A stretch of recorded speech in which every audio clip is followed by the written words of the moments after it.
ఇక నల్గొండ జిల్లా నాగార్జున సాగర్లో హిల్ కాలనీలో ప్రచారానికి వెళ్లిన తెరాస నాయకులకు చేదు అనుభవం ఎదురైంది.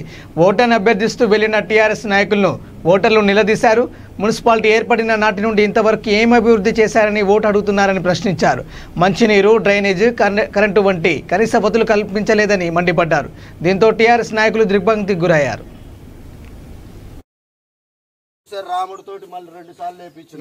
బల్బు పోయిన బల్బు తీసుకొచ్చి ఇచ్చాడు రాము పోయిన బల్బు తీసుకొచ్చి పోయిందని నువ్వు నాకు చెప్పాలా? ఏం అవసరం లేదు. వాతావరణం ఎప్పుడు ఒకే రాగా ఉండదు. రాజకీయంలో వివిధ కోణాలు ఉంటాయి, రకరకాల అభిప్రాయాలు ఉంటాయి. మనకి అది అవసరం నందికొండ కాలనీ పేరు చెప్పుకొని బాగుపడ్డోళ్ళు, తిన్నోళ్ళు, బతికినోళ్ళు వేరే ఉన్నారు. చాలా మంది ఉంటారు నందికొండ కాలనీ. పుట్టపురం మా స్థానికులు ఇదే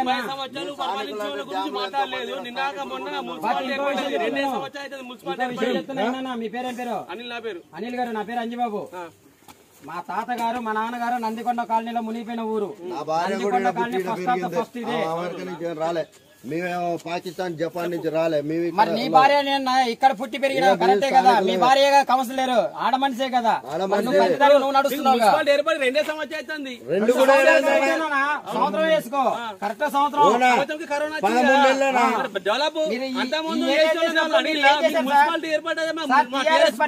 టీఆర్ఎస్ పార్టీ గురించి మాట్లాడదు. ఇప్పుడు టీఆర్ఎస్ పార్టీ వచ్చినాక నీకు ఇక్కడ మున్సిపాలిటీ ఏర్పడ్డది. మాకు చేయబట్టి ఇక్కడ మీకు మున్సిపాలిటీ